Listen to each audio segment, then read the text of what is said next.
So what's the best cooking TV show that you guys have seen? The best cooking TV show. My favorite thing involving cooking to watch is Bar Rescue. Yeah. But I guess that's not a cooking show. I mean, it's kind of. But Kinda. it has you learn a lot from that show. If you're getting education out of it and it can help you in your career or what you do day to day, then it's. I feel I learn a lot, and I've like through watching other podcasts and stuff with John Taffer, the guy's a real fucking deal. Mm-hmm. In my opinion, I don't know. Let's see. I don't know if I have one. I watch a lot of cooking shows, but I'm not like. I guess I like when Gordon Ramsay's talking shit to people. That's my second choice. I kind of liked Rachel Ray when she first came out, Did but then you? I could was see you over just it. I chilling. was over so quickly though. So I don't know.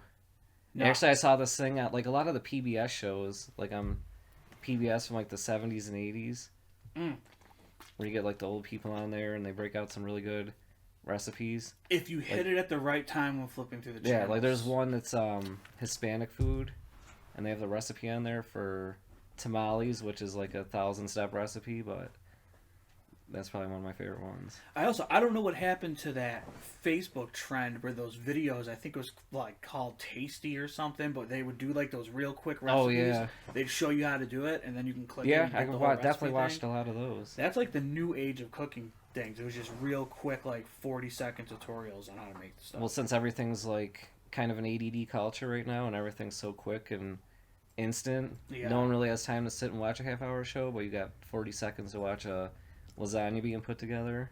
Yeah, in that fast goes motion. that goes with anything. Like even with music, like I remember Doug White from Watchmen. Shout out to Doug, who's one of the best, definitely the best producer in the city that I've worked with. But he always said like nowadays, like you have to release a music video in order for someone to hear your song. Like there's scientific studies on this shit to like. And I feel it's the same way with cooking. Like, no one really wants to sit through those PBS cooking shows. Yeah, I mean, that's a late anymore, night, But like we when grew up watching them. That's Late the night when you're stoned and you don't feel like changing the channel.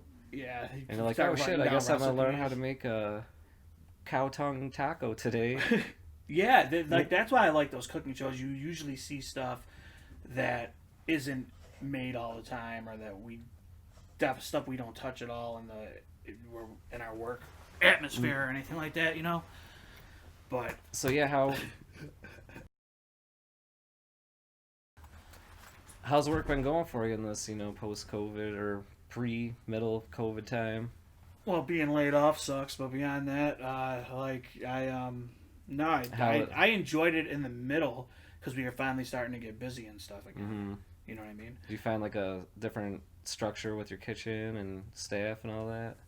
Yeah, Take stuff, well, like- a whole bunch of shit that went on, like with the first wave of COVID, with servers running with chefs and cooks and all this shit. So, but we'll get to that as we go.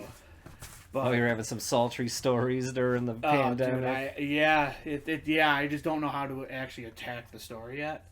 Yeah. So we'll have to get there, like, just throughout So conversation. But. One thing I was thinking about we should maybe talk about is, when we're sitting in the kitchen, like getting our ass kicked during a big rush, like music is obviously pretty key. And if you're lucky enough to be able to control the radio and choose the music, which I have made it a point since I've been working, whether it's restaurants or wherever else, I control the fucking music. Yeah, the other cooks always put me in charge of it. Do they? Normally, there's one guy, one of my best friends, Aaron, who loves listening to certain emo 90s bands on the regular, and it sort of drives everything up. But like that's very rare because usually he's like, just play something, and then I just play.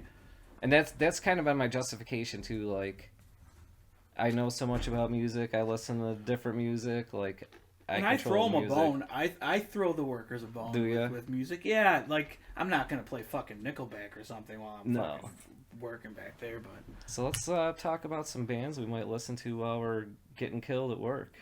well, my number one band that I listen to at work is definitely Alice Cooper, but that's because of the longevity that he's had in my life as far as like me following him and stuff. But Like I don't feel like I could get through a full shift at Cooper.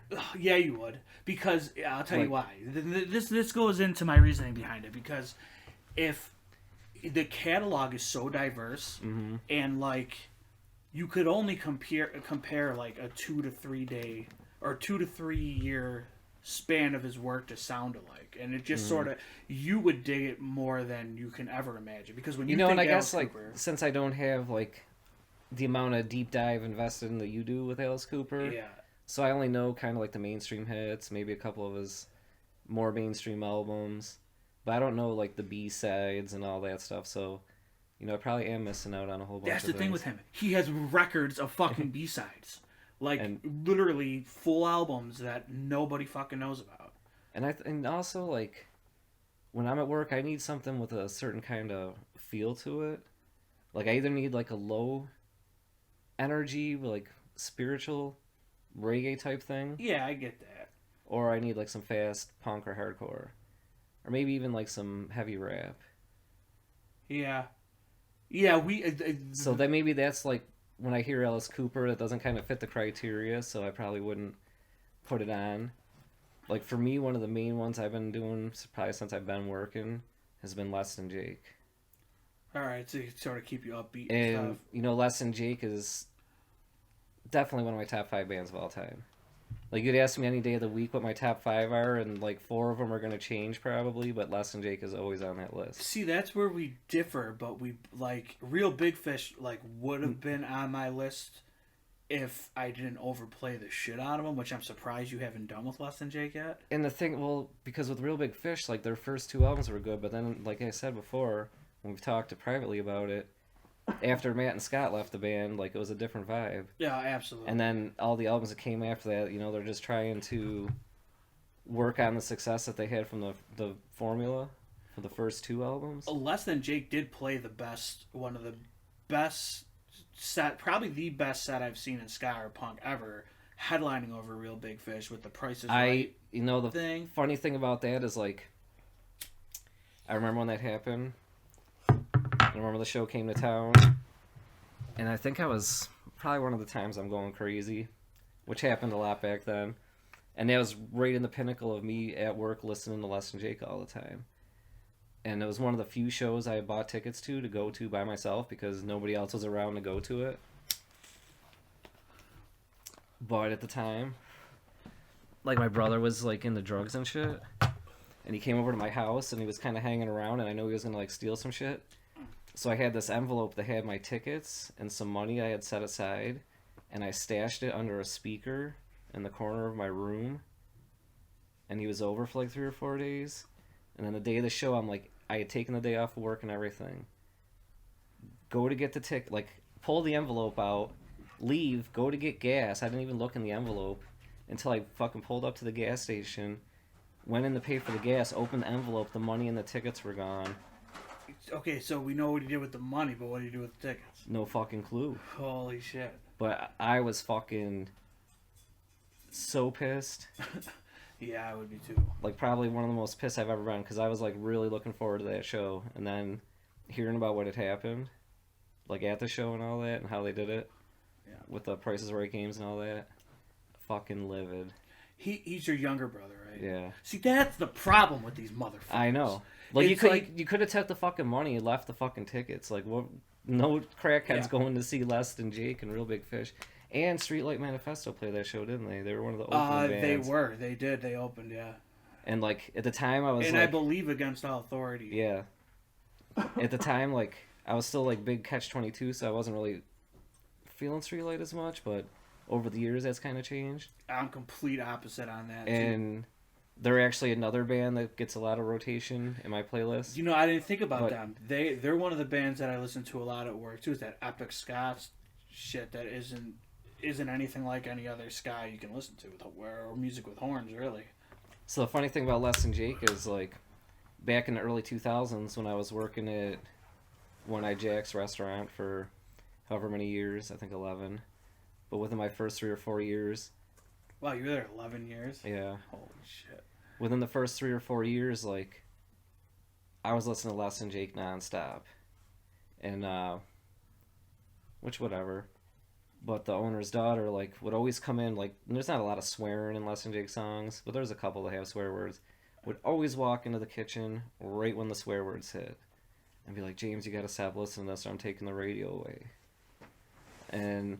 yeah, I've had situations like that, too. So, like, I was able to keep it under control for the longest time, and then one day I just happened to put, I think it was Jen Doesn't Like Me Anymore, that song. Oh, yeah, I like that song a lot. Because one of the kids I was working with was dating a waitress named Jen, and then she was breaking up with him, so I thought it was going to be pretty funny to play the song. And didn't go over well. Crickets. The person knows who he is if he's watching. And I thought it was going to be funny, so I switched the song. I'm like, I'm going to play this, and cranked it up. And then right at the end when he does like the acapella shit where he's like, Jen doesn't fucking like me anymore, she walked right in at the fucking part and was like, that's it, no more radio. So we were legitimately had no radio for months, and then we were allowed to like turn the actual radio, like FM radio, on. Yeah. That sounds like straight fascism. It was. It kind of was. It should be. First of all, it should always be up to the cooks on what the fuck's being listened to in the kitchen in the back. And you know, I think part of us, because like I was kind of. We don't make tips. You don't pick fucking. That's true. What fucking music is going to be? If you're making the food, like you need to have the right kind of music. Like if you're getting. Sometimes I if you're in a bad vibe and you're trying to like. Flow a bunch of food out, like it's gonna get all fucked up if you're not in the right mood. So, yeah, you definitely should be able to pick the music. Besides that story with the chick with Less Than Jake, what music do your current coworkers hate the most? My current coworkers, I don't know. It's a weird because like when they bring in their radios to listen to shit, it's usually like classic rock. Yeah, always, which is fine. But, like the younger kids, like. Oh yeah, so some of the younger kids, like, they listen to some of this weird-ass rap that's coming out, like, the Instagram rap. I'm so glad that I have nothing, like, nobody in my restaurant listens to that shit. So, like, it's a mix of, like, all ages people, so I'll hear some of this, like, new age shit. I'm like, what the fuck? Like, these kids were listening to this shit one day, and I could hear it, and I'm like, what is this? And they're like, oh, this is Little Booty Call. Yeah. I'm like, who the fuck is Little Booty Call? So I'm like looking on the phone, and it's like this like 14-year-old kid with like face tattoos, like in a video where like his mom is driving him around to pick up girls and drop him off places, and I'm like, this dude's Little Booty Call? He's not even fucking old enough to drive. Like, I mean, is that why he's little, or is he into little booties? I don't know, but it was like. If Nick Cannon tried to sound shittier than he already does, that's exactly what Little Booty Call sounds like. And actually, I think we should maybe even pull up some Little Booty Call. Actually, I would prefer not to. There's a redeeming quality on some of these new rappers. No, there's it's the beat that hits and bumps harder than anything ever did in the 90s. Yeah, I mean, there's some really good beats. And actually, this past summer, there was a whole bunch of, like, new rap came out that I was actually feeling. Like, me and Vicky had gone on a couple different trips over the summer, and, you know, we were just bumping rap the entire time, and it was like, oh, wow, we didn't have to play a CD. Like, we can actually just turn the radio on. But then... Yeah, see, the radio stuff, I'm just... Because we listen... Whenever I'm in the car with Val and Jules, we usually listen to Kiss Night Boy Fire because they got to deal with my music at home all day.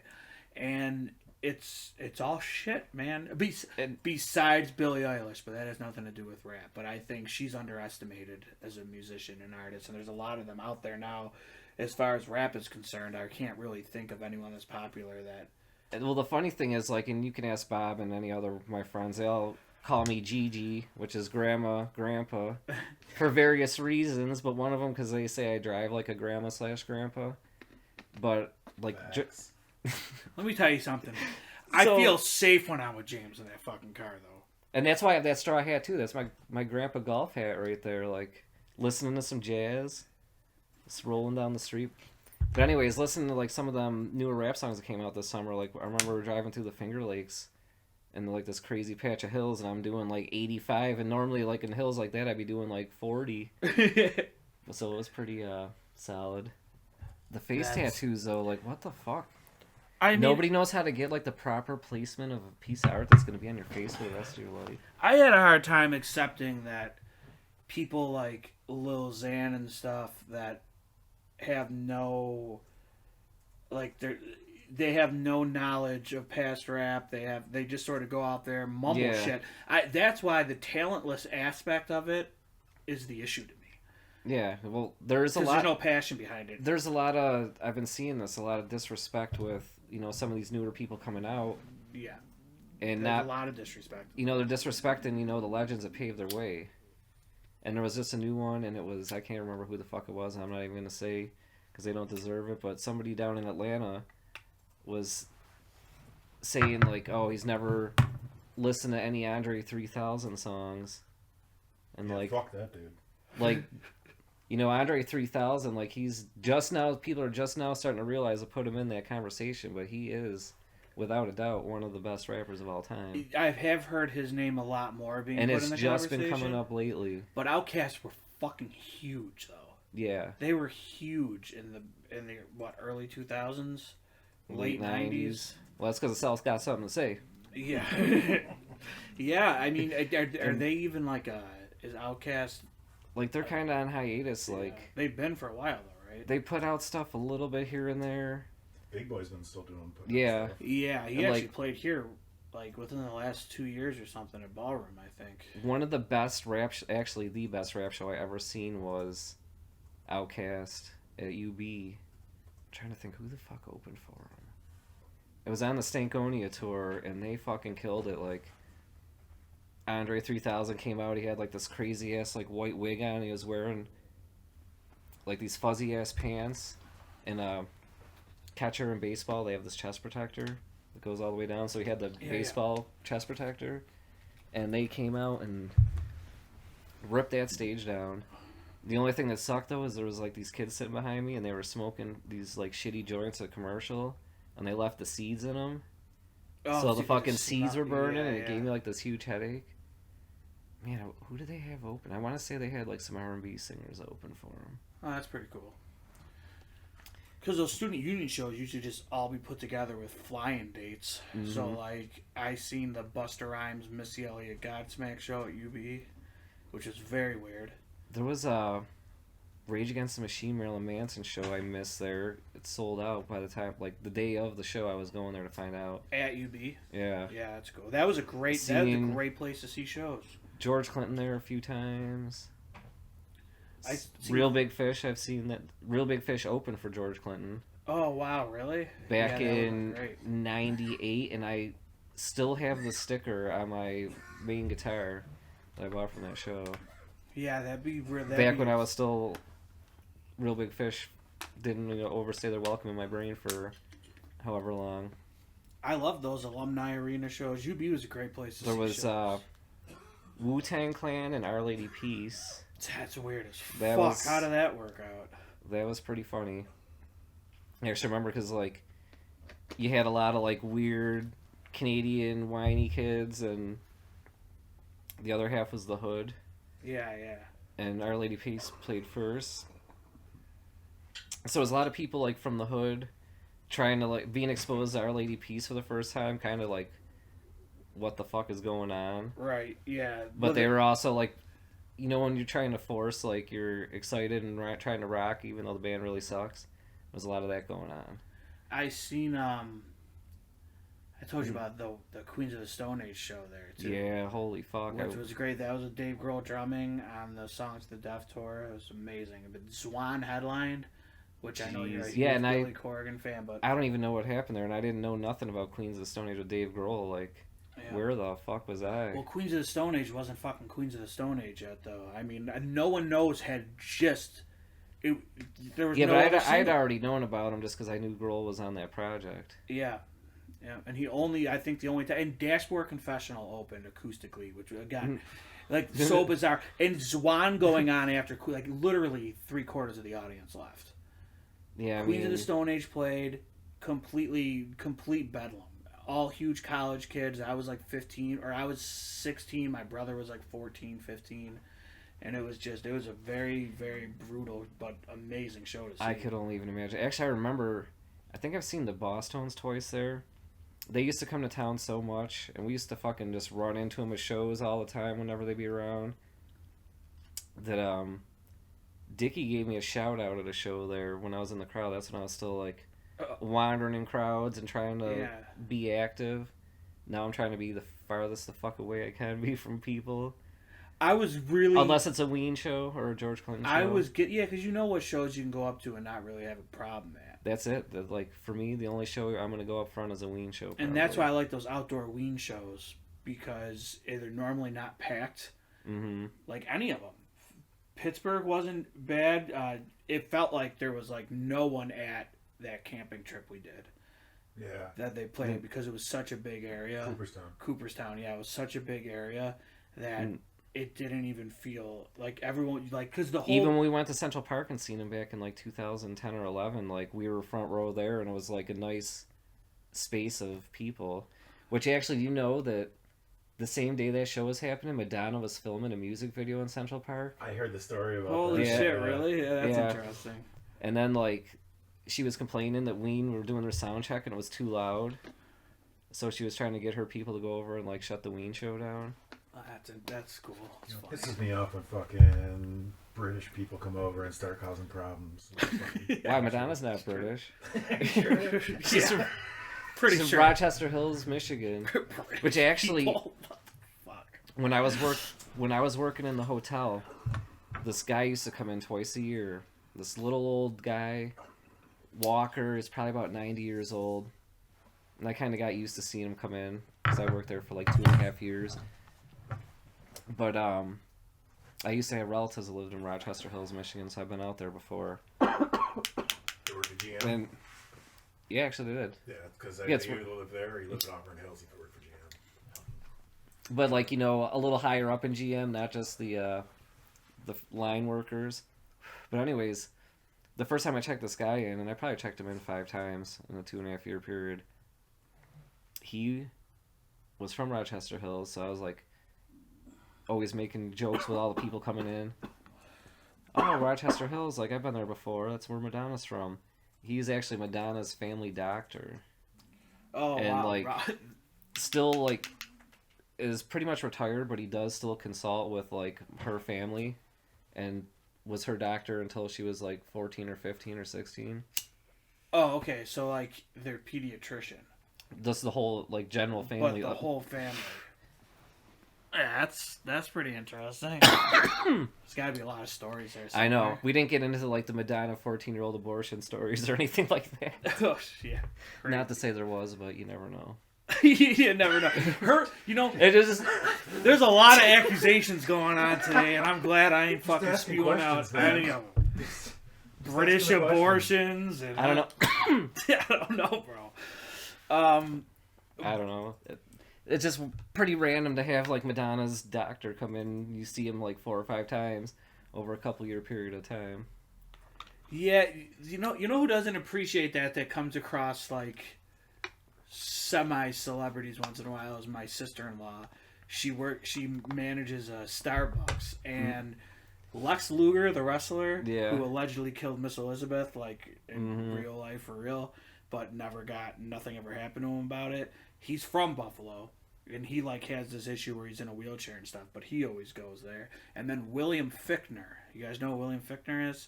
He's from Buffalo, too. He was in the Dark Knight.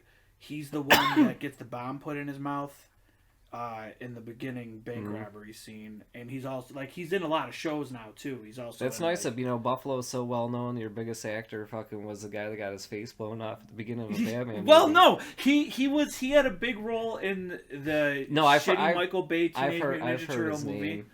And he's one of the people that news always puts up when they talk about getting actors to come to Buffalo. And, like, this is who's from town. Yeah, because he has, like, some kind of, like, movie thing here, movie school, or run some kind of school or some shit like that. But another crazy one is the fucking Duck Dynasty people. Their family pastor came into the hotel. I love how James knows all these people who are, like, pastors and fucking gynecologists and shit. But, like, that's actually, dude, those are the people we need to start fucking contacting. These are just, like, the random people. Actually, one of the best things... I want to talk to fucking Madonna's Gyno. That'd be incredible. What? Yeah, dude, because... Well, we can get all the answers from him with the abortions, and then we can figure out. I didn't even want to know about Madonna's abortions. I was just trying to be funny. Was funny or not, dude? dude? Explore the side of Chris a little bit more. No. Now I'm thinking about Tupac hold and on, Madonna. Do you need to lay down on the couch? What does her gyno have to do with it? Well, no. Tupac, there's great stories. Yeah. Tupac dated Madonna for a long time. And they would just pull up. And one time Snoop Dogg was, I believe, at Saturday Night Live. And he called Tupac and was like, I have no weed out here on the East Coast. Like, I need weed. I'm in New York City. And Tupac's like, oh, don't worry, I'll be over. And shows up in a limousine with Madonna. And we're going to college. Yeah, dude, I'm leaving up all, like, the family medical experts for you to tell me about as far as celebrities are concerned. Because I don't know what hotel you worked at that the celebrities aren't coming in, but their fucking doctors are. No, they were all, like, B or C role celebrities twice removed. Like, the Every Time I Die guys, like, their uncle used to come in every time around. what I mean? Every time around this year, he lived in Cincinnati. He used to fly in for the Christmas shows and would just sit there and tell me about ETID.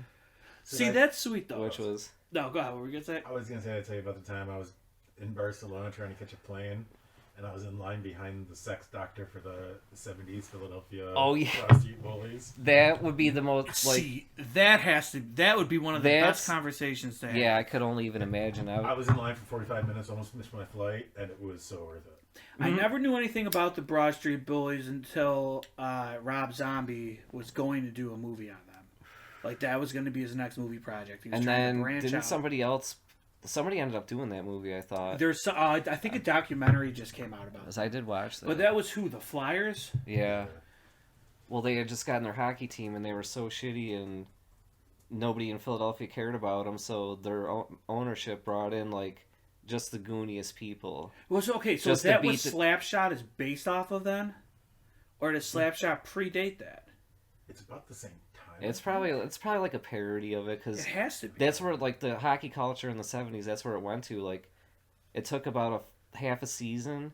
Like, they just figured, like, fuck it, no one's coming out to the games, we're not winning, we're just gonna bring in, the gooniest fucking people beating the shit out of everyone. And it got to the point where, like, teams were so scared to go play in Philadelphia because they knew they were gonna get their ass kicked, they would call in sick. So they used to have this term called the Philly flu, which is, like, everyone was afraid to play there, which... Yeah. They actually ended up getting good, and they ended up winning a couple Stanley Cups, and they actually beat the Sabres in their first Stanley Cup. And Zombie was saying on a Rogan podcast, they didn't give a fuck. They would literally fight fans in the crowd. Yeah, no, that's what... And they would be out partying all night. They'd be getting all coked up, like, doing drugs and drinking and having sex with strippers, like, and just going out and just fighting everybody.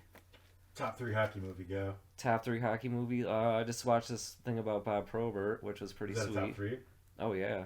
Anything with Bob Probert's top 3. Oh, mine's going to be simple because he's like Mighty Ducks 1. See, I'm telling you! Mighty Ducks is definitely in there.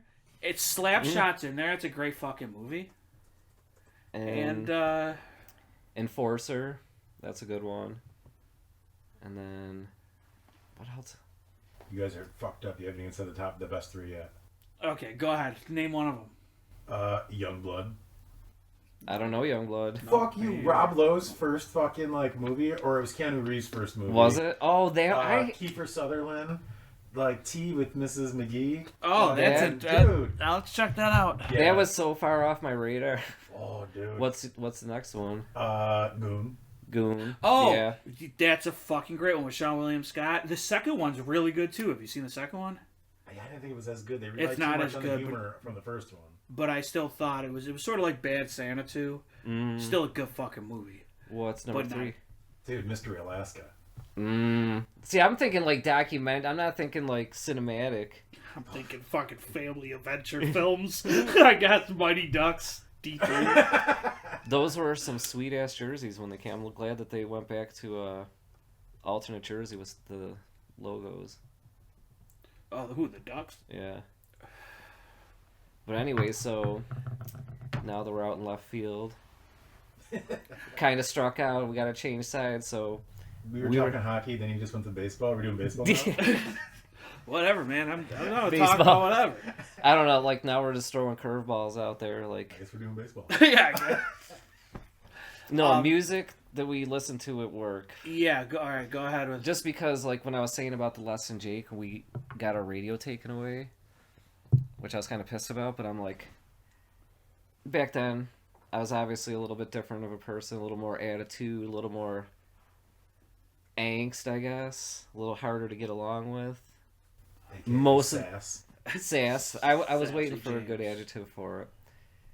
So of course, like, I'm gonna finagle a situation. Like, we're gonna get this fucking music back somehow. Like, and we respected it. Like, I'm not gonna throw my CD on while you're there. If you're not there at 7:00 at night, there might be something on. But I'll be respectful of the rules to a certain degree, and not put anything on. But then, like, I would work mornings and afternoons, and Fridays would be, like, crazy busy. Almost hella crazy busy. Yeah. In the mornings. Just for, like, lunchtime. Yeah. And, like, I was smoking a lot of weed in the morning, which I don't do anymore. But back then, I had to be smoking wake and bake 3-4 joints before 11. You don't smoke at all in the morning anymore? Barely ever. Unless, like, I'm on vacation. I feel like shit until I like if I like I'm at to the point now where I could take like one hit and like but now I'm like waiting like 20 minutes a half hour, but then I feel myself not getting any happier. Ever since So I feel like since we had Jack, like, he just like took so much energy to contain him or just keep him under control that, like, we just kind of went against that. Yeah. And then plus I think just the amount I've smoked over the years, like, it was just kind of like a natural thing. Like, all right, you don't really need it. You got to conserve energy. So anyways, like, we're all sorts of busy. And I'm like, you know what? Maybe if we start listening to some Bob Marley, like, I get through the day. So it actually became a thing. Like, if I could listen to Bob Marley, I wouldn't, like, get all angry and crazy and trying to do all kinds of extra shit and just... Like, some Bob Marley would, like, bring me down a notch, and everything would be able to run smoother. So it actually became a thing for quite some time, like, Bob Marley Fridays were, like, the only time we were able to actually listen to... We were allowed to listen to the actual radio. So don't get me wrong, we weren't sitting in silence. Yeah. But you can only listen to so much 97 Rock. Oh, there's been many times where I've had to work in silence. Because like the chef at the time didn't like he hated working with music when we were busy. The thing is, when me and my brother work together, like we preface when we're prepping by listening to softer shit. Mm-hmm. You know what I mean? Like that's when we'll listen to like the classic rock stuff, or I'll play Alice Cooper, or we'll listen to like maybe even like Tech Nine or something. And then as soon as the rush starts, it's hardcore and metal normally. It pumps me right through it. But that explains probably my lack of. And you know, it's weird, and I think it's probably because, like, when I was younger and I was probably a little more high strung and sassy, as we would say, and just, I don't know, I don't want to say a prick, but maybe a little bit more difficult to work with. And on top of that, in the weed, like, I was connected to Bob Marley at a spiritual level. So it was almost like a spiritual thing. And I don't know, it worked. Like, now I think if I'd have to be in the right kind of mood, I think, to listen to Bob Marley at work now. But that was a thing for a good period of time. Like, Bob Marley Fridays, like... And, like, don't get me wrong, I still love listening to Bob Marley, but I don't think I listen to the same capacity that I did back then. Right. But it was definitely, like, helped me through. And then I remember, like... I had these, like, ultra rare Bob Marley CDs, and somebody there fucking, like, I had them left at work, like, specifically for work, and somebody wanted to be a dick and fucking broke one of them. Oh, really? I thought you were going to say they just lifted them, because that happens a lot. That bugged the fuck out on people over that one for quite some time. Yeah. But nowadays, like, whatever.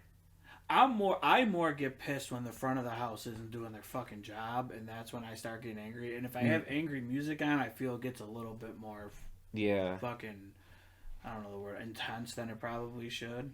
Because it's kind of almost egging you on a little bit to get you a little more extreme. Yeah, you know, like when fucking So, like, 20 tickets come in out of nowhere, no one says anything. Servers are in the back on their phone. You think it's dead. You think you have time to. Oh prep yeah, and everything. then you don't. And Yeah, all of a it's sudden you just- got like a 12 top in there with all these appetizers no one told you about. Yeah, that's why NoFX is another one of my go-tos.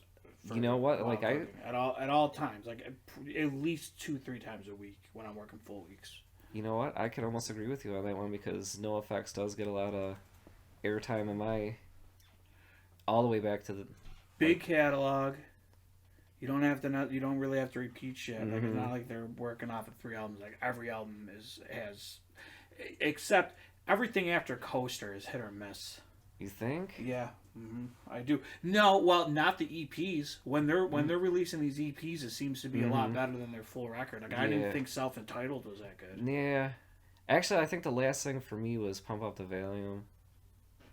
Oh, so you're way before Coaster. Like, yeah, because I mean, I think at that point, like, NoFX went from being like NoFX that we all grew up loving, like, kind of one of like the forefathers of punk, like, or at least like SoCal punk. But then they got to a point where it's like, all right, Fat Mike, like, shut up, we're kind of sick of hearing your shit. Yeah, I thought kinda the like- songs got boring. And it's like, okay, we get it. You do fucking drugs, like, you've been doing them, whatever. Like, we don't do something else. You wear dresses, like you did. You're like, go back to what you were doing before. Like, now you're kind of like trying a little too hard, even though you might seem like you're not trying. Did you like the Backstage Passport stuff? Loved it. Yeah. Loved Did it. you see the second season? It's I- free on. I I've know watched it's on some- YouTube, but they release it themselves because, and And, it's like- way better because everything's. You see them doing drugs everywhere. You Oh, yeah. see them like Green Dragon. fucking. Yeah. No, well, that's the first one. But that was one that was on Fuse. The second season, they produced and did totally Oh yeah, themselves. so that wasn't. So like you see them like doing blow everywhere, and you see like it. And Did you read the book? I listened to the book. Did you? It's on YouTube. The I audio have the book. I listened to the hepatitis. What is it? Stories from the Hepatitis Bathtub. Yes, yeah. For me, and like I've read virtually most musician biographies or books about musicians. Easily the second best one. Yeah, they did it right. And the audiobook is great because they all read their parts. Mm-hmm. But they did it like Motley Crue's The Dirt was, which is No, taking all of their. For the longest time, like the Dirt was probably the book for the longest Yeah, time. it still is in my opinion. Until I read Al Jurgensen from Ministry's book. I keep hearing how great that fucking book is. #1 music book you'll ever read. And how crazy it is. Without a doubt, couldn't even talk about the stories. You have to go out and read it yourself. And I to love enjoy Ministry, but I'm not like a diehard. I like Ministry, definitely nowhere near Die Hard, but Yeah. just the shit that goes on in this dude's life, and they know that's in a league of its own. Yeah, that's what I hear. But the NoFX one, that was a really good, like, it was jam packed full of a lot of I'm crazy telling you, things. check out the audiobook. For some reason, they never pulled it down, but there's like 20 different ones, and they all read their own parts, so it's incredible. But I listened to the whole thing. It's like 3 hours long, And like, or 6 hours long. so yeah, like, I don't know if I feel like the newer NoFX. You know what? Like I said, there's Although like they just did the live stream, I like that. Obviously, they were playing White Trash. Did you hear the decline with the orchestra? Did hear the decline with the orchestra. That's amazing. I'm waiting on that in the mail right now. Like, it's just weird because like where they've kind of become is almost like a joke of themselves of what they were back in the '90s. Like when NoFX was out, I was like, yeah, here's like NoFX. Like, I remember years ago when Bob had gone off to college and like I had gone off to work and stuff, and we were going to Warped Tours all the time. And then the first year we were about to miss a Warped Tour, and we were both kind of bummed about it. So he like called me up on a Friday, like, "Yo, let's go to Toronto tomorrow to this Warped Tour." I'm like, "All right." Which actually, like, I had a flat tire on my car, so I had to get a new tire. But I was like, "Fuck it, I'm just gonna go to this Warped Tour." And then Bob's mom was like, "James, you know Bob gets pulled over every time he goes to the border," so I had to leave all my weed at home. But as soon as we got to the customs, and they're like, "Where are you going?" I'm like, "Oh, we're going to Warped Tour." And the dude working there was like some punk rock kid, and he's like, "Dude, NOFX is my favorite band. Like, go now, go." And like didn't like check us or nothing. Oh, so we're really? all like, "What the fuck, man? I could have brought this fucking weed with us." So like that's back when NOFX was like really the band. And actually, I remember one of the first Warped Tours. I don't know if it was like 96 was the first year I went. So I don't know if it was like 96 or 97. But we were walking out of the Warped Tour, and Fat Mike was in the parking lot, and he was all fucking wasted. And he had this cardboard box of all, like, because bands are like, everyone's trying to get on Fat Wreck at the time. So every stop he goes to, he like everybody in the band's trying to give Fat Mike their demo CD. So he's collecting them in boxes, and then he's out in the parking lot selling them to people for like $1 or $2, and telling everybody these are the newest Fat Wreck bands. So everybody's like all fucking excited to buy them. And, like, that's great. So yeah, we actually like looked through the box too. I don't think we bought anything, but no, because I knew I was like, dude, they were giving these out for free inside. Yeah, it was hilarious. I was pretty fucking hungover at that point too. And he just all trash with blue hair standing there like trying to hawk these CDs. So that was like back in the good NOFX years for me. And then even when I seen him last, I think it was that show at the Ballroom. Yeah, that I missed because I had the flu really bad at that time. Which I do think, right? It was like around Christmas time. Yeah, which I think Buzztown was supposed to play this house party at this. Somebody had some lofts across the street from the Ballroom, and we ended up not playing, but we ended up going to like this really weird, pretentious party of like kids that were trying to be weird but weren't really weird. They were almost like they were crust punks that didn't figure out what a crust punk was. Crust punks that live like non-crust punk life, if it makes any sense. I thought they were more like leftover bohemians from like the 90s. That's what exactly what it was. Bohemians? Yeah. But that was like, if you know, you know. I don't. Yeah. Research. But yeah, that was probably like the last time it was like, that was the last time I seen them live. But that's when I think they were last like kind of relevant.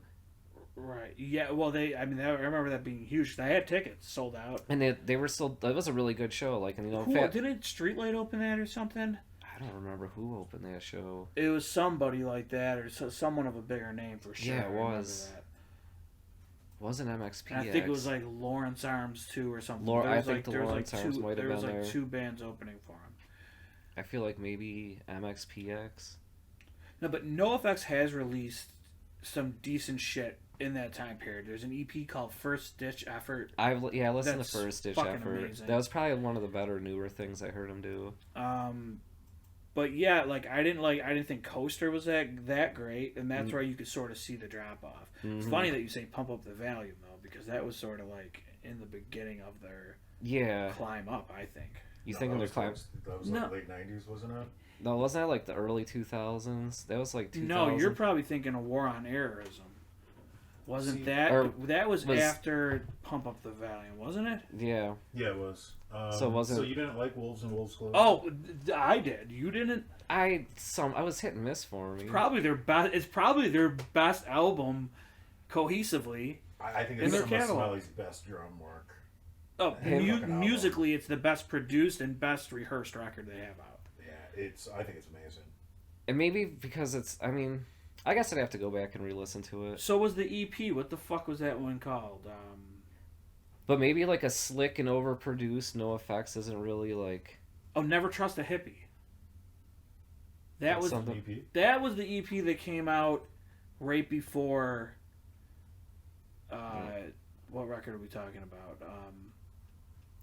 Wolves and Wolves Clothing. Wolves and Wolves Clothing. Yeah, and it had some songs. Like, that's where Seeing Double at the Triple Rock first seen the light of day was on that EP.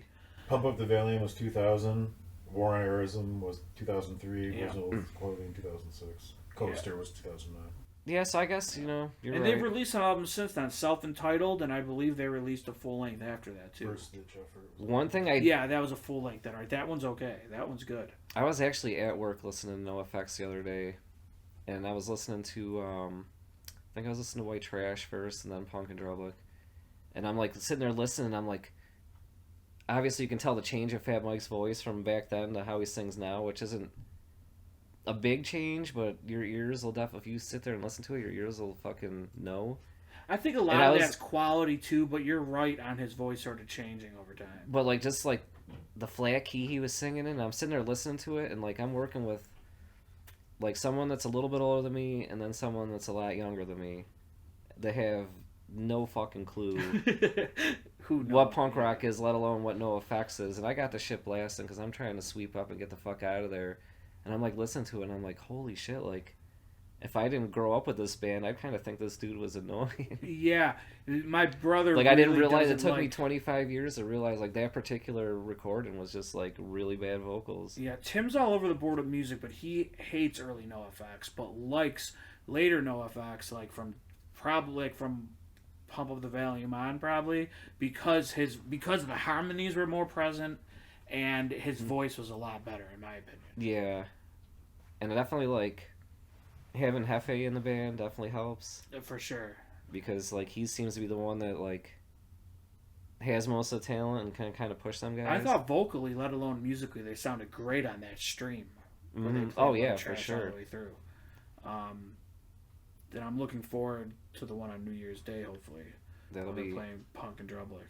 Which is, what, an 18-song record? Yeah. So, that's funny, I just listened to it, like, 2 nights ago. So another thing, and like I haven't tried this at work yet, but I actually just discovered this the other day.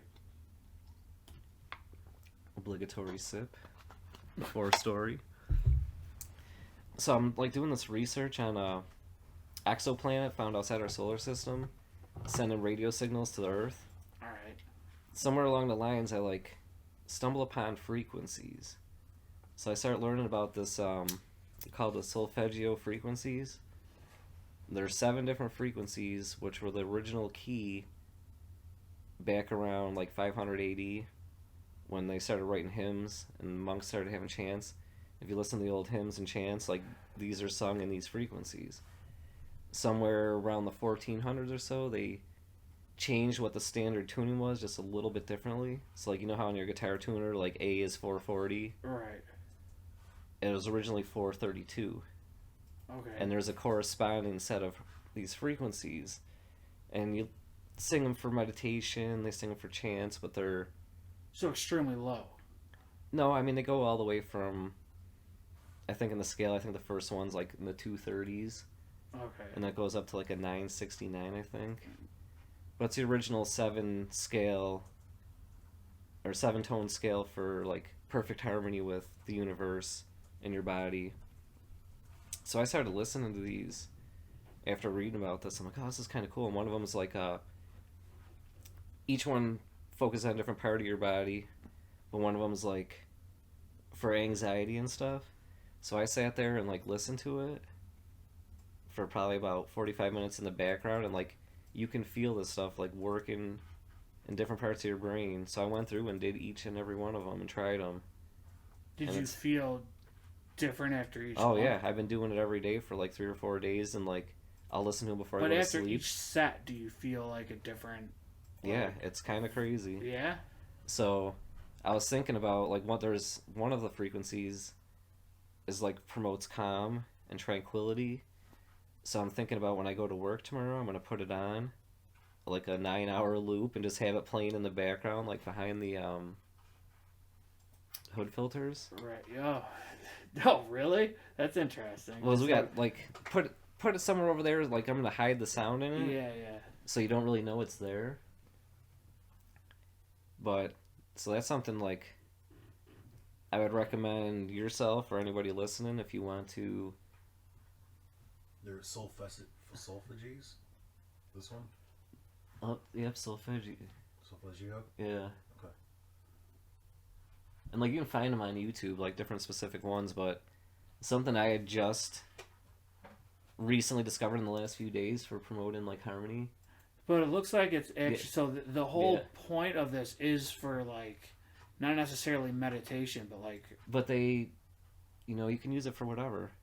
You can have it for just your background music to promote calmness. Like I was kind of getting a little stressed out and getting kind of anxious, and I've been not having too much anxiety until recently, so I was kind of caught off guard, but I played one of the frequencies, and like within 20 minutes it was gone. Does this have something to do with those plant frequencies too? There's within the research I was doing, like kinda like all these frequencies are in the universe. Like they say God's frequency is like 39.12 hertz or something. And then so there's like, how long does this go like back in time from being used as like a learning tool for? I mean, probably since like medieval times. That's when it was discovered. It was someone saying like the 11th century. Yeah, somebody discovered it by listening to hymns. And that hymn right there. And it is using like the fa sol la ti do, but like I said, it was slightly different. What hertz that they So when switch you- popular music. When you listen to it, do you listen with headphones or you just Both. play? Yeah. Like if I'm about to like lay down and relax or meditate, I'll have headphones on. If I'm doing other stuff, like I was actually cooking some dinner and listening to it, and it was like actually kind of relaxing. And then when you turn it off, like there's definitely a noticeable benefit. That's So it's something cool. I would recommend you to try, like Yeah, I definitely will. especially as someone I know you like to sit home and just like chill with your records and headphones and yeah. relax, like maybe right before bed, like scroll on YouTube and find one and just kind of have it playing in the background. Yeah, it's a great idea. I absolutely will try that tonight. Or if like you have a shitty day at work, like I mean, thanks to the pandemic we're in, like obviously work isn't as crazy as it normally would be, Right. so I don't really have to. There's still, sometimes you gotta sit in your car for like 10 or 15 minutes after your shift and just like be by yourself and like get it together. And, Yeah, absolutely. but yeah, these Solfeggio frequencies. This is something Cool. new that I've tapped into. Yeah, I'll absolutely Seems to be check working, them out. and I highly recommend. Yeah, I mean, it just even what Bob pulled up like on Wikipedia. I mean, there's a lot of Yeah, there's. fucking literature on it. I've been read reading up some on. things. I know there's a whole more deep dive on it. Yeah, it's sweet. All right, another band that you listen to, or whatever at work. You got At another one? work. So I'll do lately actually a lot of the Griselda Records shit. Oh, that's cool. Who specifically? All three of them. Yeah, that's cool. Which you know Griselda, Yeah, I do. Which shout out to Griselda. Fucking amazing. I'm so glad these are the dudes that finally came out of Buffalo to represent, because each one of them is like, they always seem to drop an album and then the next guy will drop and the next guy will drop, and They each seem one's to be always climbing quick. Which Oh, is yeah. good. And then I think like for a while it took me a little bit to get into Machine Guns or West Side Guns, getting high a little bit. Still getting into his voice, but then after like I figured it out, like love it. And then like Conway, definitely probably one of the best rappers going. Yeah, him I Benny don't the know. Him I only know by name. Who, Conway? Yeah. Yeah, he's definitely one of the best. And he's actually like, he had gotten shot, so he's got like Bell's palsy, which makes half of his face be paralyzed. Bob, bring this guy up on YouTube. But the way he spits that fucking fire, you wouldn't even know. But which Wow, obviously that's adds to some of the intrigue. Conway. What Conway the Machine. is that? Is that the full name of him? Yeah, It's Conway. Conway the Machine. And like, they were signed on the Shady Records, and they all just like dropped one album, and now they're like off of Shady and doing their own thing again. And Jay-Z's their manager. But Oh, all the really? old school dudes like Busta Rhymes, Nas, and all the other legends are like passing the torch to Conway and Benny and Cool. West All Side. right. So this shit gets mad play for me in the kitchen right now. Yeah, I don't know if it's gonna pop up.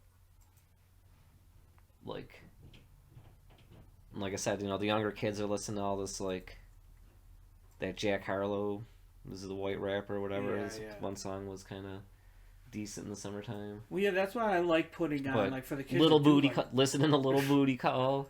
for the kids that do Like- do like rap and stuff. I like playing stuff like Tech Nine and stuff for them because I Yeah, do this love is- it, and I like to educate them on stuff that's a little more lyrically. And like anything with like Method Man and Redman, my two of my favorite rappers. But yeah, and this is Buffalo. Like We're on the hip hop scene. They're taking over, so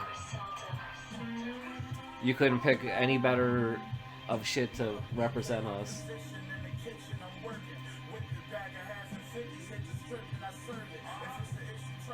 I mean, even though they kind of like, it's always about whipping up some crack in the fucking kitchen. And it's like, how many times can you say that? But they say it a lot, and it's still good every single time.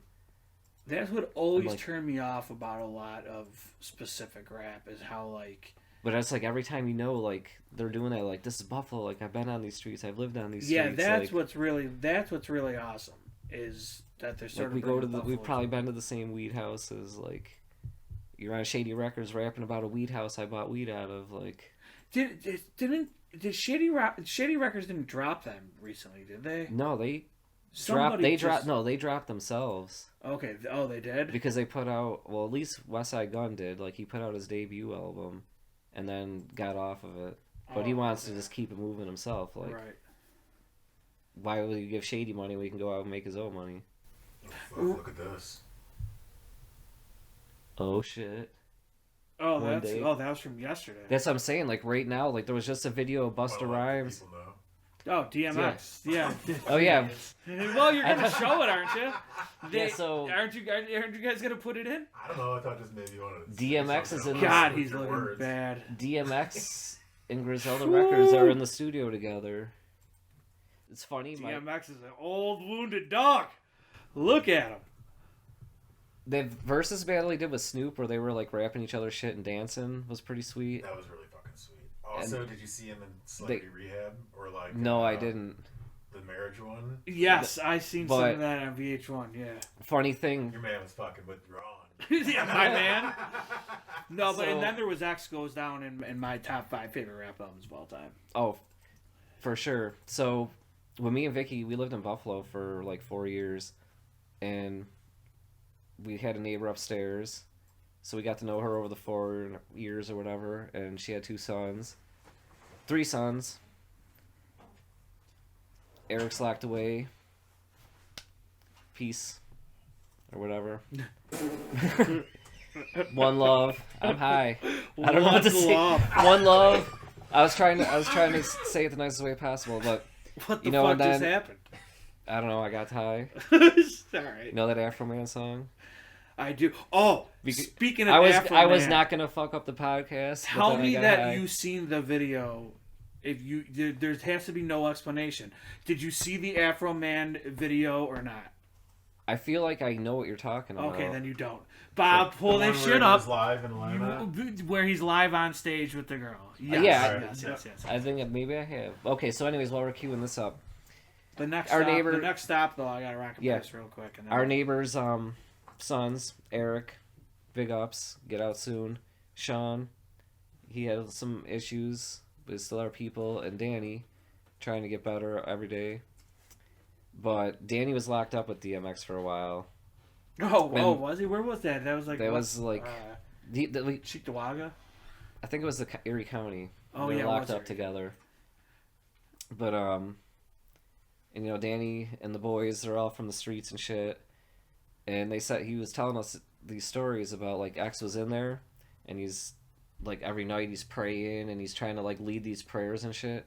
And Danny and everybody else are like kind of clowning on him because like, what the fuck, dude? What's this Jesus shit? You're supposed to be fucking DMX off the streets, and like, nah, you don't understand. It's all about God. Well, that's his thing. Like, yeah, I know. In his thing. But I mean, all the people inside were like kind of clowning on him for trying to preach the word of the Lord. I just remember listening to that Rudolph the Red-Nosed Reindeer shit that he did. You know, oh my god. Or the Reading Rainbow. That was probably one of the most amazing YouTube edits I've seen since, you know, this whole YouTube generation started. It's that real shit, yo. Butterfly in the sky. Come on! I can go twice as high. Let's get it on. Take a look, nigga. In a book, my nigga. Reading rainbow. You think it's a game? I can go anywhere. Suck my dick. Friends to know, my nigga. Ways to grow, nigga. Reading rainbow. Here we go again. I can be anything. Same old shit. What? nigga. In a book, My nigga. reading rainbow. See, this is the shit I be talking about. You think it's a game? You think it's a fucking game? What you really want? What you really want? Bad or die? Talk is cheap, motherfucker. All right, let's watch. Whatever. Let's watch an AWWMON video. Yeah, so I feel like dude, I know. no, trust me, you. Okay. I doubt you've seen this. If you don't know what we're talking about. Yeah, I have seen this. That's what I thought it was. It's so fucking insane. And I thought like everyone I knew have seen this, but I like every year I show like 7 new people. Oh yeah, Oh. dude, just see. There's a longer video that it leads up to this, so you get so. It's not even like I can't even laugh about it. That's kind of fucked up. It's really fucked up. And you know what? Like, Then a guy gets up on stage. Like, I don't know if he had any relation to or whatever, but he gets up there and AWWMON goes to try to go after him, and then the guy backs off, and yeah, it's bad. it's like actually like. I think right around the time that Josh from Queens of Stone Age like kicked that girl photographer. Yeah, that was recent. I kind of stopped listening to Queens. Like, it kind of like conflicted me a little bit. Like, I love the music, but Do you're you beating on feel women, I like don't... sometimes? Now again, And this fucked me up with Screech and Weasel too, because you know I love Screech and Weasel, and then he fucking slapped that girl on stage too. And I know he apologized for it and said he thought it was a dude, but I don't know. Yeah, there's another one with Akon. You see the one with I've seen the Akon where he one. picks the dude up over his fucking head and throws him. Yeah, And Action Bronson does that too. I've even seen the one with Maynard from Tool, like wait, beating the dude on. It's 25 minutes. Like it's a 25-minute section. Bob used to have a Mr. Bungle bootleg tape from some show in the Toronto, like in the early '90s, and he's out there like with his microphone, like pounding this dude in the head. Oh, really? In the crowd. Yeah, because they wouldn't let the mic cable go. Or yeah, because it was they saw the cable on it. See, this is excessive. It is. And it's like, come on, AWWMON, you had one fucking song, 1.5 songs. You're fucking slapping a girl. She's got a big butt and she's dancing on you. Why are you mad and slapping a girl? Well, I think he said that after the whole dime bag thing, like, people are really fucking sensitive about it. Yeah, That was my next point. And you've seen it happen in a lot of hardcore shows and shit Now, too. granted, I mean, like- stage diving and all that shit is basically like you can't do that shit anymore. But granted, like, because- you shouldn't be jumping up on somebody's stage unless it's like a hardcore show where you're kind of being invited to do that. which Or you, again like, isn't know really. them, Or like, yeah. Yeah, you're with them, but like, this is just some fucking thought running up, rubbing his ass on him. He doesn't know who the fuck it is. I He comes agree up with from that. behind him. Now, strong I arming think that her- was kind of quick for a quick reaction. I mean, he could have backed up. I Well, guess, if and you- well- like when he was turning to her, he knew it was a chick. Well, right, and So- you see in the video that shows the lead up to this even more that he sees it, like he definitely knows it's a girl because she climbs up. You see her climb up in the other video. So I mean, if he knew, then like she's obviously not gonna do 'Cause anything harmful. Then you see the boyfriend climb up right after this hit, or whoever he was, some dude. He climbs up, which you might be able to see in that video. I don't know if it's because it keeps repeating, but then it's showing a little bit more and then repeating that. Yeah, so I guess I did see this video, but I wasn't like, not something that I would want to. No, I think it's the first one, Bob. That's 50 seconds. Yeah. This one I think shows the Like, lead come on, up. Afro Man, what are you doing? You got a cool Yeah. fucking stage, get up, you're playing this fucking really nice Fender No, see Strat. this. Yeah. Okay, here it is. That's bullshit. Like, we've all played enough fucking basement shows. Yeah, right here.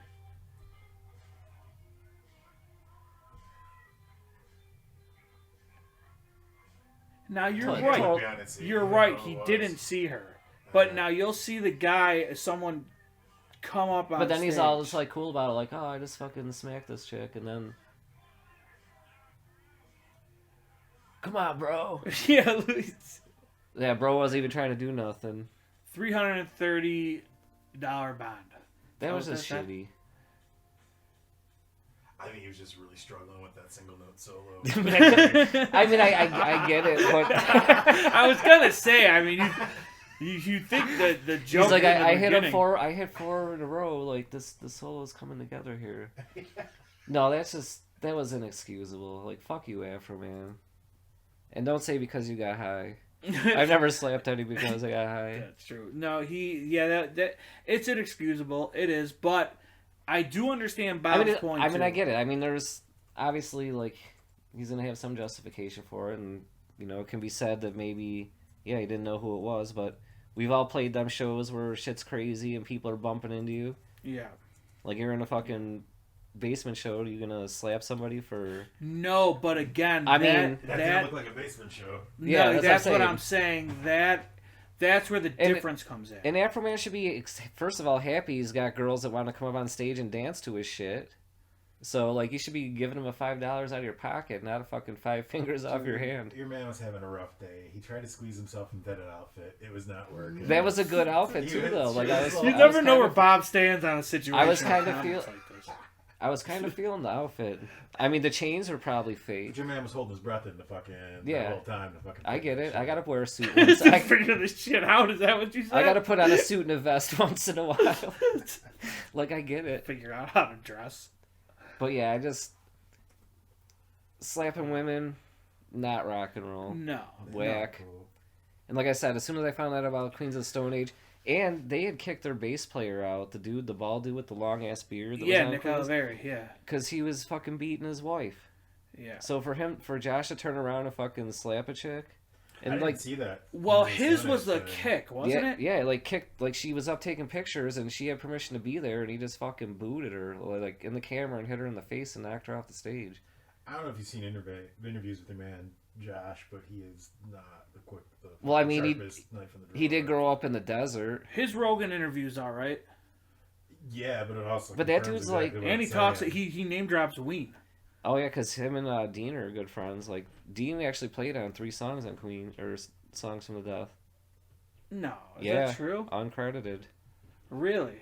I didn't know Mhm. that. That's fucking sweet. There's a video on YouTube of them two playing guitar together, like talking about guitars together. No, I know they. Yeah, I mean, I've known that they had some kind of connection. They've toured with what band? Which one of his bands toured with Ween? Caius? Yeah, Caius. Yeah. So yeah, beating women, not cool.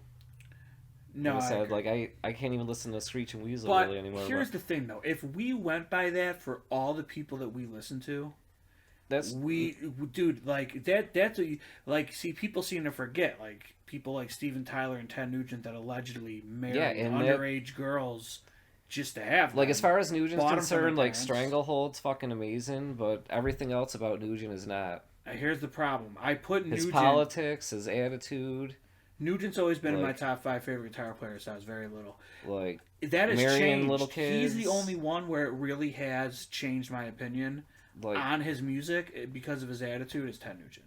and like, if he would just shut the fuck up and go fucking practice swinging from vines in his forest home in Michigan and shooting flaming arrows at Even elk. if he just shut the fuck up and played a gig without talking politics, the problem Yeah. is when you go and see him, there's no excuse for just the Yeah. rant. Like, I just want to hear your fucking music, and that's So my run for, problem. run with for NoFX office, too. Nuge. NoFX, who's on the Yeah. opposite end of the spectrum of Nugent, also doesn't know when to shut the fuck up. Mm-hmm. Like, that's why with One Way Terror now, we just try to fucking go. We we do. Yeah, yeah. Which, you know, when I was around, that was not always. That's never been my fucking thing. Like, I was always amused by that shit. As I've gotten older and, you know, seen more, like, I'm kind of coming back a little bit from that. Like, yeah, let's keep it moving, not just sit here and talk shit. NoFX was fine before Mike turned 30 and started doing hard drugs. Yeah, before they needed to get a siren. Like you were talking about earlier in this podcast, like his rants were actually okay. Now they're all about drugs and not being yeah, high that's enough. Literally. yeah, and that's where I was like done with it. Like, okay, we get it. Like, it was cool like when we were teenagers and you were selling other people's demos in the parking lot, but now you're gonna tell us like how you and the guitar player from Bad Religion were up till 6 a.m. doing blow. I had a harsh reality with that where I did that during a one-way gig, and they don't even know about it. But We played Mohawk Place opening for Extinction AD, and it's funny because I woke up. You know how when you wake up with a thought in your head? Mm-hmm. This is what that fucking was. So I don't know if I was dreaming about shows or what, but we opened up for Extinction AD, which is members of This Is Hell and shit. Bob, you remember that show? Yeah, it was at Mohawk Place. Mohawk Place? Yeah. But we were playing, and there was this guy, I forget his name, but I know he ran and owned House of Horrors when the Misfits played there. Mm-hmm. Like, he's the one that built all that shit and stuff for the haunted house. And he's a huge Misfit fan. There's a story with him, too, but that'll come at a later time. But he was there because he was friends with the Extinction AD dudes, and he was filming, and before 8-hour shift, which is about getting fucked up to get through your work shift, I mentioned it about being drugs and us getting fucked up, and I watched the guy and the 3 people he was with turn off the camera he was using to film us and walk away. Really? Never told Bob, I never got brought up, but that happened, and I thought about it this morning, so I figured I had to tell it since we were talking about it. But it does turn people off. Yeah. Oh yeah. Now the funny thing is, I didn't feel bad about it because this specific individual, I seen in really fucked up situations at shows where he may or may not. And it could have been a situation where he was over it too. Yeah, but it was like I had eye contact with him. It was very clear with what was like that he was put off by it. So that's when I started realizing it's probably not. Who needs to hear about that fucking shit anyways? I mean, we're sitting here talking. It's fine. That's one thing to tell stories. Yeah, I mean, it's tell stories of things that happen, but that's definitely not like a lifestyle forever kind of thing. And you see enough of that bad shit go on in your personal life with people you know, like right. The fun is quickly taken out of it. Yeah, it didn't become almost fun like anymore. almost a repulsive thing. Yeah, I agree. And now we'd rather sit here and just drink waters and sodas and talk about things that happen. And speaking of things that happen, what about another Where Are They Now? And I think you might have a good one. Yeah, False Paul, out of Buffalo. They haven't played shows in probably 5 years, but a really good mutual friend of me and Bob fronted the whole thing, and also had this rap thing called Olmec, which is really awesome. But we got a chance to play with them at a couple shows, basement shows, and they sort of disbanded quick. They weren't a band for long, Bob, right? That you know of? No, I think they played a show a couple of years ago. They just don't play much anymore. I don't know. Yeah, up with False Paul. Yeah, I don't know. Where are you? Because I kind of retired from the music scene right before these guys came out. Retired. And that's what I did. I retired. Yeah, you didn't really retire. You still went to shows. All right, so no, I'm just saying from playing. From playing. Okay, I got it. Yeah. And I think maybe next week we'll talk about that because obviously we're both playing in the same band. How did this happen? Yeah, right. We'll talk about it, but these guys came out right after I retired, and then I never really heard about them. They were under my radar, and then we were kind of just listening to them while we were setting up and getting ready, and I'm like, what the fuck? This is pretty amazing. It comes out of a lot of different bands, and they have a really good sound that would go well with my first band, Buzzhound. Like, if Buzzhound and these dudes are around together, like, who knows? Maybe there's probably a reason that we didn't meet each other, because life would probably be totally different. Yeah, I mean, I think the age difference is what plays a role in that. Yeah, either way, though, like, these two, like, this band and that band would have been a great mix. It would have been like peanut butter and jelly. So when they first did stop playing out, is because their drummer left, and so I actually reached out to Zach. I was like, "If you guys are looking for a drummer, let me know." I remember. Yeah, that's right. I remember. Was that ever like talked about more? Well, then they didn't really do anything after that. And another, like, the fact that Bob is so all in on this band too, like. Yeah, he fucking loves. You gotta. Yeah, how many times have I offered to play for fucking? That's what I'm saying. Like, yeah, I know. Bob did offer to play for Plastilina Mosh when we saw them at Showplace Theater back in '96 or whatever. He played with Rad Ops. 97, I think. 97. Yeah. He played with Rad for DJ Spooky. Yeah. How many times did you play with Rad Ops? When Lucky? Just I think once at least. I don't know. Well, Plastilina Mosh was one of the bigger pop bands and like pop punky. I don't even know what you'd want to consider. Like the Beastie Boys of Monterey. I remember you guys talking. And we've been listening to them since high school. Like within it was the year after high school. No, I'm saying we've been listening to them though, because you had that tape in your. Yeah, you were still in high school. You had that tape. You had that tape in your Fairmont. Yeah. We used to drive up to fucking Home of the Hits listening to Mr. P Mosh. Yeah. You know, Buzzhound's got songs. You know, referencing P Mosh. Like, it's Is this there a song called that? Oh, yeah. P-Mosh, Mr. P-Mosh. Yeah. But it's like this Mexican Beastie Boys kind of band that's really big, and they got like they got fans down in Mexico. Dude, they're multi-platinum down there. They're like heavily jazz influenced. Multi-platinum for real? Yeah. For real, yeah. man. We saw them like there was like what 60 people watching When at show place. when Spooky came on, but before when there was just them, it was me and you and 4 other people. But like they're huge in Mexico, and they were opening for DJ They're Spooky, so and good, like dude. The talent level. the fact that they even came to show place like right in the height of us listening to this band driving around in Bob's Fairmont. That's pretty cool. That's And the then- only time they've been but- here, right? He did offer to play drums. So I was standing right there. He walked right up to the guy and said, "Hey, you need a drummer? I'm your guy." Yeah, because they were playing to a drum track. Yeah. Oh, really? Yeah, and I Is was that like, you guys looking for And a there drum was- tour? There was a little bit of interpretation with the languages. yeah?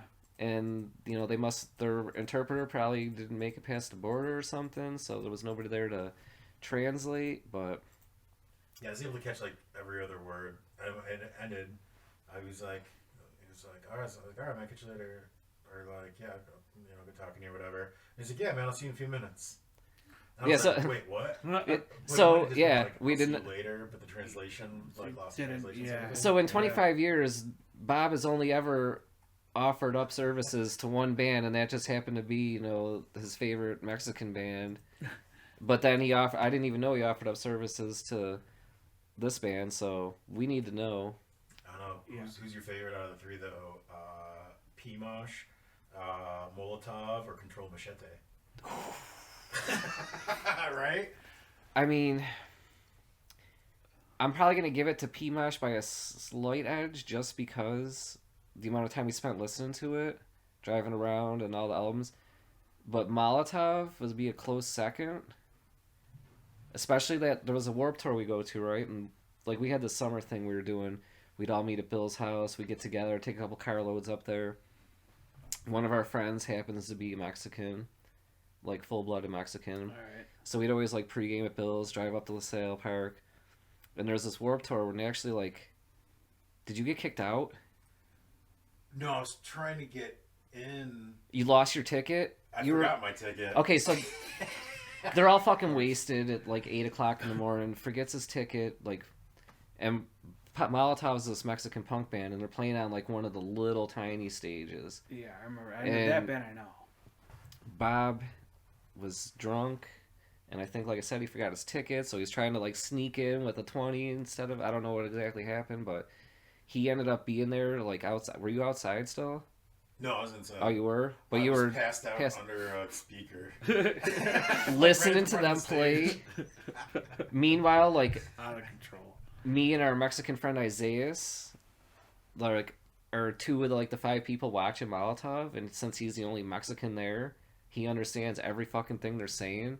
So he is hype, running back and forth, like doing like the one-armed fucking scissor kicks and whatever else, like going completely apeshit.